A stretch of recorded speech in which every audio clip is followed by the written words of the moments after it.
هر شب تا صبح اشکم به من میگه کار عشقت مشکل میشه دیگه. یارم بی تو این دل غمم دیده، چشمون من برگای پاییده، همچون پرستو شیرین زبونی، افسوس که با من نامهربونی.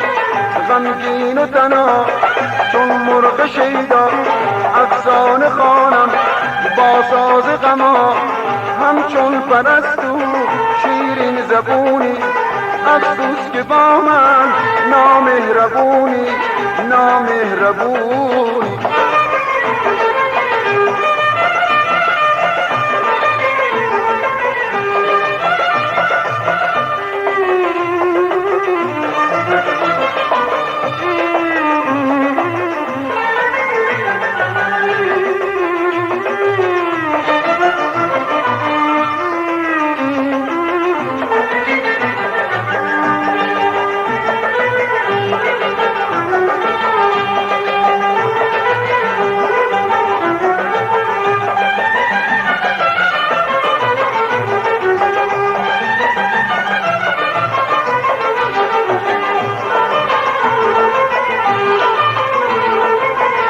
که بی وفا نبودی چرا بی وفا شدی؟ چرا بی وفا شدی؟ مگه با کسی غریب رفتی آشنا شدی؟ رفتی آشنا شدی؟ یادت قسم میخوردی بمونی کنار من، بمونی کنار من. کی بهت یه حرفی گفته که ز من جدا شدی؟ که ز من جدا شدی؟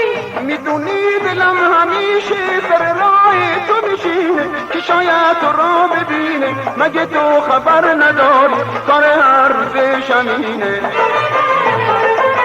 میدونی دلم همیشه سر راه تو میشینه، که شاید تو را ببینه، مگه تو خبر نداری کار هر روز شمینه. شبها من بیادت در گنجه میمونه، تنها مینشینم هیچ کس نمیدونه، اما تو دل من افزل نمی کسی، غمها دونه دونه خیلی مرامونه.